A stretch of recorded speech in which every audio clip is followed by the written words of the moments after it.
Good morning class 9th। You are studying about the Nazi Hitler.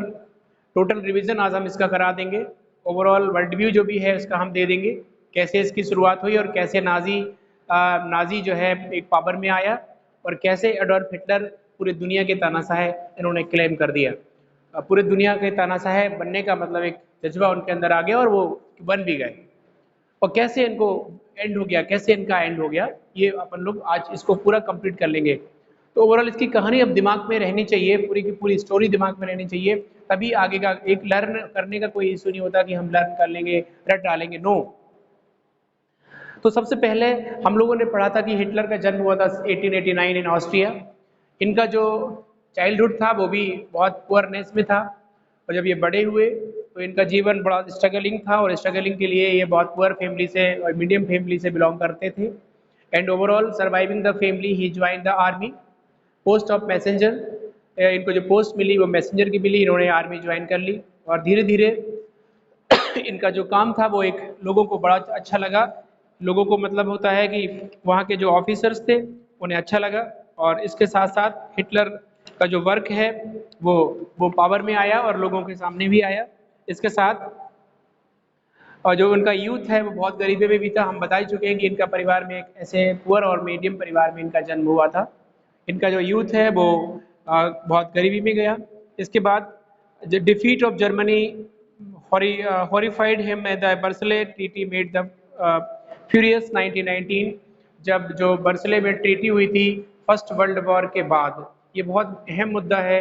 जब treaty हुई बर्सले में first world war के बाद, तो उस ट्रीटी में अब वो कह लो कि जुडिशियस लेवल पे रसिया ने और एलाइज ने उनके रिसोर्सेज नहीं बल्कि अनजुडिशियस लेवल पे भी कुछ एक गलत तरीके से भी ऐसा कुछ कहा जाता है कि अत्यधिक रिसोर्सेज जर्मनी से छीन लिए। इवन आर्मी और जाने कितने रिसोर्सेज, चाहे वो लोहे के भंडार हो, चाहे वो ऑक्साइड के हो, और चाहे मिनरल हो, कुछ भी हो, रिसोर्सेज ले लिया, आर्मी ले लिया, और बहुत बड़ा कंपेंसेशन भी लगा दिया था जर्मनी के ऊपर।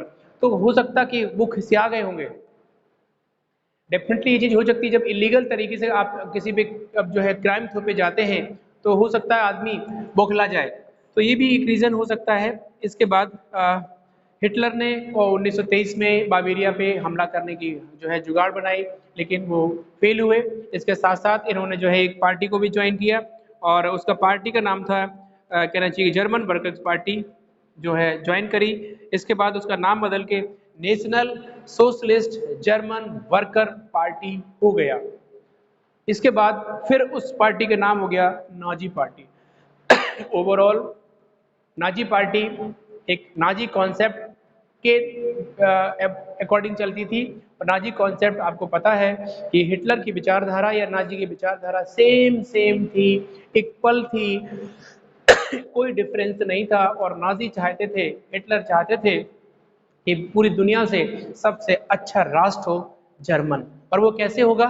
वो तभी होगा तब हमारे देश में बहुत अच्छी माएँ होंगी, माएँ, अ गुड मदर, है ना।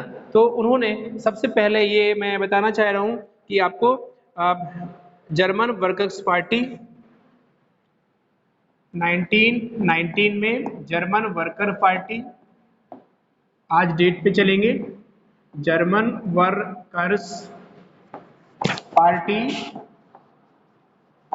फिर हो जाएगा आपका नेशनल सोशलिस्ट, इसी को नेशनल सोशलिस्ट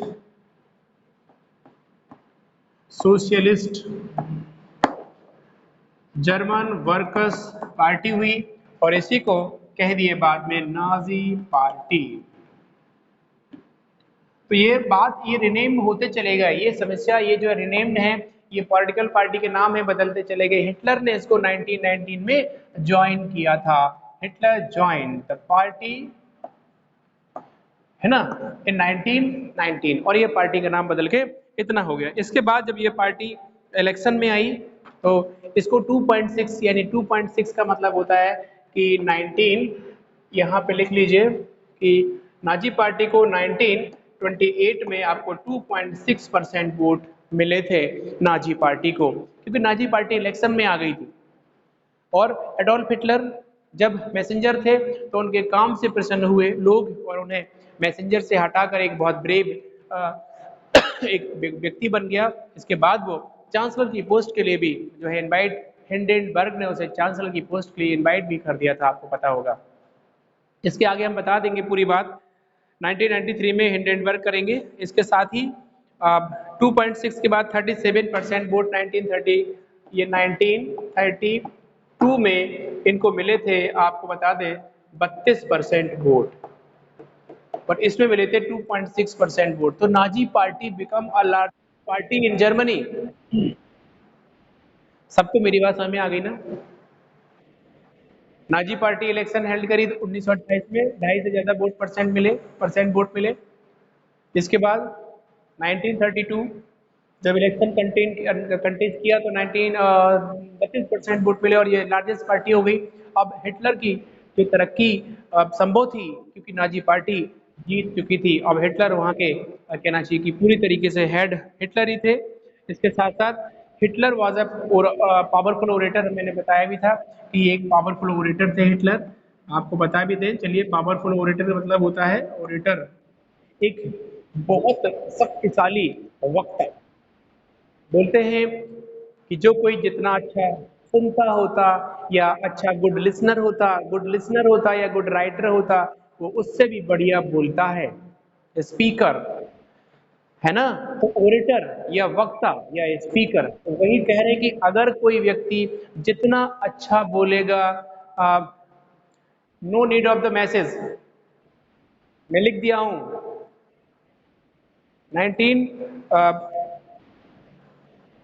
37%। अच्छा, ये 37% वोट है मिले इसको, ठीक है। 37% वोट मिल गए। इसके बाद तो हिटलर एक अच्छे ओरेटर थे, उनकी आवाज में, उनकी बात में इतनी पावर थी कि लोग उनसे कनेक्ट हो जाते थे। The peoples of the German connected with the good orating. एक अच्छे स्पीकर होने के नाते लोग जर्मन के ऐसा समझ रहे थे कि अब हिटलर जो है, हमारा जो कहना चाहिए जितना भी लॉस हुआ है वो पूरा का पूरा लॉस को क्या कर देगा, लॉस को फिर से रिकवर कर देगा, लॉस रिकवर कर देगा, ऐसा जर्मन के लोग समझते थे। क्योंकि उसने ऐसा कम्प्लीमेंट भी किया था, ऐसा एक कहना चाहिए कि एक भाषण में, अपने भाषण में उन्होंने स्पीकिंग में उसने कई बार बोला था कि जर्मन की जो खोई हुई ताकत है, जर्मन की जो खोई हुई ताकत है हम रिकवर कर देंगे डेफिनेटली। हम इसको इसलिए रिकवर कर देंगे ताकि हम अपने देश को अपनी तरक्की वाल बनाना चाहते हैं और अपने देश को दुनिया के सबसे ताकतवर देश बनाना चाहते हैं। हम रिकवर करेंगे, आप आपसे वादा करते हैं, आई प्रॉमिस टू यू। लोगों को विश्वास हुआ। ऋषभ यादव, ऋषभ यादव तो मैं रिमूव कर दूंगा मैं तुरंत के तुरंत।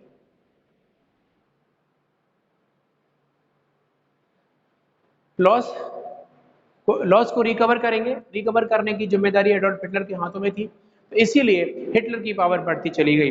और इसके साथ साथ मैं बता दूं आपको 1993 30 जनवरी को जो है 1993 30 जन को क्या किया था, देखिए 30 जन 1933, 30 जनवरी 1930 को क्या हुआ कि एक 30 जनवरी 1930 को Hindenburg the president of Germany called Hitler या offered Hitler to post of चांसलरशिप। चांसलरशिप की पोस्ट प्रेसिडेंट ने उसे इनवाइटेड कर दी। और पता है, चांसलर बनते ही हिटलर तो चाह रहे थे कि हमें एक बड़ी पोस्ट मिले। हिटलर जैसे ही चांसलर बने, सारे सिविक रूट सस्पेंड कर दिए, सारे के सारे जितने भी मानवाधिकार थे, जितने भी नागरिक अधिकार थे, सारे रूट्स, सारे जो राइट है वो ने सस्पेंड कर दिया। और इसी के साथ ही 28 फरवरी 1933 जो फायर डिक्री हुई थी, मैं बता दूं आपको 28 फेब 1933 और फायर डिक्री, जो फायर डिक्री हुई 28 फेब 1930 में जो फायर डिक्री हुई बेटा, वो फायर डिक्री कहना चाहिए कि बहुत बड़े उस लेवल पे थी। फायर डिक्री जो करी गई, रहस्यमयी आग लगी थी, और वो लगी थी आपकी 28 फरवरी 1930 को जर्मन रेस्टैग में। Reichstag means the parliament of the German at that time. So रहस्यमयी आग लगने से वहां रखे दस्तावेज जल गए। ये तो भैया सीधी सीधी हो रही थी, क्योंकि हिटलर ने सिविक राइट सस्पेंड उसी वक्त कर दिए, क्योंकि दस्तावेज चल चुके थे, कोई भी ऐसा सामान नागरिक अधिकारों के लिए नहीं बचा था जो जर्मन पार्लियामेंट के पास था। इसीलिए अगले बंदे ने मौके का फायदा उठाया और सिविक राइट सस्पेंड। इसके साथ नाजी और कहना चाहिए कि 3 मार्च 1933 को एक इनेबलिंग एक्ट पास कर दिया। 3 मार्च, ये सब डेटें हम बता चुके हैं, ये डेट पे पेपर होता है, ध्यान रखिए। इसको कहिए इनेबलिंग एक्ट शुरू किया था, इनेबलिंग एक्ट पास कर दिया। इनेबलिंग एक्ट पास होते ही सारी शक्तियां, सारे पावर, सारे अधिकार चले गए किसको? सारे अधिकार चले गए आपके एडोल्फ हिटलर के हाथ में। सारे अधिकार जब एडोल्फ हिटलर के हाथ में चले जाते हैं तो फिर क्या होता है? ओम जी गुप्ता, आने का कुछ टाइम है कि नहीं है, कि लास्ट बीच में घुसे आते हो? कल से रिमूव मार देंगे, बता दिया। टाइम से एंटर करिए, सिलेबस हो रहा है, कोई मजाक नहीं चल रहा है। अभी एग्जाम करा दिया जाएगा तो समझ में आएगी, तो ध्यान रहे इस तरीके से। कहाँ पर थे हम? 3 मार्च 1933 को, 1933 में कहना चाहिए कि 1933 में इनेबलिंग एक्ट पास हो गया, और इनेबलिंग एक्ट पास होते ही सारी की सारी शक्तियां अब एडोल्फ हिटलर के हाथ में चली गई थी और डिक्टेटरशिप जो है एस्टेब्लिश हो गया था। इनेबलिंग एक्ट पास होने से तानाशाही सिस्टम एस्टैब्लिश हो गया, बरकरार हो गया। एडोल्फ हिटलर के हाथ में बहुत पावर चली गई। इसके बाद उसने रिस्ट्रिक्शंस के लिए हालमार्क साख्त को बुलाया। हालमार्क साख्त इकोनॉमिस्ट, एक ग्रेट इकोनॉमिस्ट ऑफ जर्मन को बुला लिया उसने, जो है people's car and people's car Volkswagen and also German super highway बनाने का डिसीजंस लिया। एडोल्फ हिटलर को बताया कि साहब ऐसा ऐसा कर लीजिए, ये रिकंस्ट्रक्शन हो जाएगा इससे। तो हिटलर ने उसको कुछ एडॉप्ट किया, कुछ बात माना, क्योंकि एडोल्फ हिटलर चाह रहा था one people, one empire and one leader. एक आदमी, एक शासन, एक नेता। One people, one empire, one leader, उसका कॉन्सेप्ट था कि पूरे संसार में कोई नहीं होना चाहिए, है ना। इसके साथ अगला हम जब कराएंगे, इसके बाद जो है जो नाजी वर्ल्ड व्यू है, नाजी वर्ल्ड व्यू में केवल हिटलर का मानना था कि total elimination of the Jews, gypsies, Poles and mental and physical handicap peoples, total eliminate from here, from the German, so this is a single way for solution. समस्या का या समाधान का एक ही रास्ता है, पोल्स, ज्यूस, जर्मन्स को यहाँ से टोटल इलिमिनेट कर दें, टोटल यहाँ से इलिमिनेट कर दें। एक ही तरीका है, एक ही ये जो है कहना चाहिए कि वो है, वे है इस सब करने का। मेरी बात समझ में आ रही सबको? कि इसीलिए उनका world view Nazi world view कहा जाता है। Nazi world view equal Hitler world view. जो हिटलर सोचता था, ये हिटलर सोचते थे, वही नाजी वर्ल्ड व्यू था। नाजी मतलब एक ग्रुप था नाजियों का, लोगों का, supporters of the Nazi, follower of the Nazi, follower of the Hitler, ये नाजी थे। दूसरी चीज, रेशियल स्टेट बनाने के लिए उन्होंने टोटल एलिमिनेट किया लोगों का। Suryansh enter, Suryansh, you know that of the time of the meetings 8:30, please keep remember, याद रखिए कि नेक्स्ट टाइम से बेटा प्रॉपर आइए। इसके साथ रेशियल यूटोपिया, रेशियल यूटोपिया में था नाजी का क्या इमेजिन थी, नाजी क्या कल्पना करते थे? नाजी कल्पना करते थे कि जो है हमारा जो अनडिस्क्राइब और डिस्क्राइब, अनडिजायरेबल और डिजायरेबल में दो श्रेणियां बनाई थी, दो कैटेगरीज बनाई थी। अनडिजायरेबल में all those Jews and gypsies and handicapped including the Poles and Russian people, जो उनके जीते हुए भाग के लोग थे, पोल्स थे, पोलैंड के लोग थे, और ज्यूस, जिप्सीज थे, और फिजिकली एंड मेंटल है जो हैंडीकैप थे उन्हें एथोनेशिया दे दिया गया, बाकी को फाइनेंस सॉल्यूशन और स्पेशल ट्रीटमेंट दे दिया गया, और हमेशा हमेशा के लिए मौत की नींद सुला दिया गया। ऐसे था एडोल्फ हिटलर। इसके साथ जो यूथ ऑफ द नाजी में उन्होंने, हिटलर ने 10 साल के बच्चे को जंग बोल भेजा, 14 साल के बच्चे को नाजी यूथ ऑर्गेनाइजेशन भेजा और 18 साल में लेबर सर्विस में ऑटोमेटिकली उसको जाना था। तो ये सिस्टम बना दिया इन्होंने, किसके लिए, एक नाजी के लिए, नाजी के बच्चों के लिए उन्होंने एक सिस्टम मेंटेन किया और सिस्टम के तहत ये सिस्टम, हाँ ले लीजिए स्क्रीनशॉट, चलिए लीजिए, please take the screenshot and complete the date.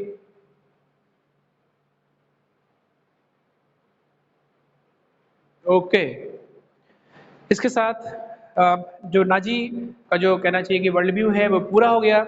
इसके साथ जो कल्ट ऑफ मदरहुड हमने बताया था उसमें नाजियों के लिए, बॉयज़ के लिए अग्रेसिव एजुकेशन और एक बॉक्सिंग एजुकेशन, बॉक्सिंग सिखाई, उन्हें स्टील हार्टेड बनाया, कठोर हृदय वाला बनाया और लड़कियों से कह दिया कि यू कहना चाहिए कि उनको उनके लिए एक डोमेस्टिक शिक्षा दी जाने लगी और I want a good mother, इस तरीके के स्टेटमेंट थे कि हमें अच्छी माएँ चाहिए और अपना की प्रोटेक्शन एंड आप सुरक्षित रहें, इधर से उधर ना हो, घेटोज में ना जाएं या घेटोज का कोई व्यक्ति इधर ना आए, ऐसा रिस्ट्रिक्शंस गर्ल्स पे था, ऐसा रिस्ट्रिक्शंस वीमेंस पे था।